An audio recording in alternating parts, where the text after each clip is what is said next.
सनातन संस्थेचे कायदेशीर सल्लागार असलेल्या संजीव पुनाळकरांच्या ट्विटवरून मोठा वाद निर्माण झालाय। साहित्य संमेलनाचे नियोजित अध्यक्ष श्रीपाल सबनीस यांना पुनाळकरांनी मॉर्निंग वॉकला जात चला असा सल्ला ट्विटरवरून दिलाय।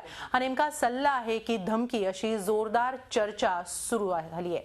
अनिसचे अध्यक्ष नरेंद्र दाभोलकर आणि पुरोगामी नेते गोविंद पानसरे यांची मॉर्निंग वॉकला गेले असताना हत्या झाली आणि यात सनातन संस्थेच्या कार्यकर्त्यांचा हात असल्याचा आरोप होतोय।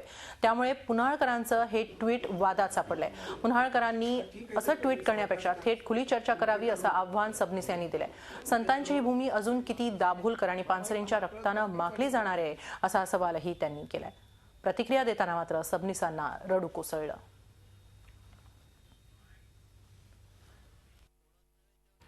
किती दाभोळकर पाहिजेत, किती पानसरे या भूमीला आणि या इतिहासाला त्यांचं रक्त पाहिजे आहे। त्या रक्ताच्या सड्यामध्ये श्रीपाल सबनीस या व्यक्तीचे तुम्हाला रक्त पाहिजे का? हा प्रश्न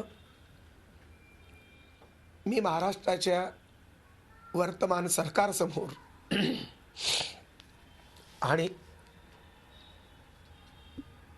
समाजासमोर ठेवतो आहे।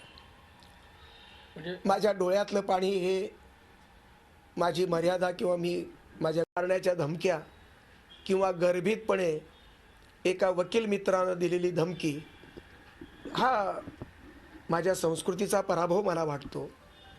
शिकलेले वकील मित्र एवढा गर्भित अर्थानं ही जर अशा प्रकारचा सल्ला धमकीच्या स्वरूपात देत असतील तर तो वकिली व्यवसायाचाही तो पराभव आहे।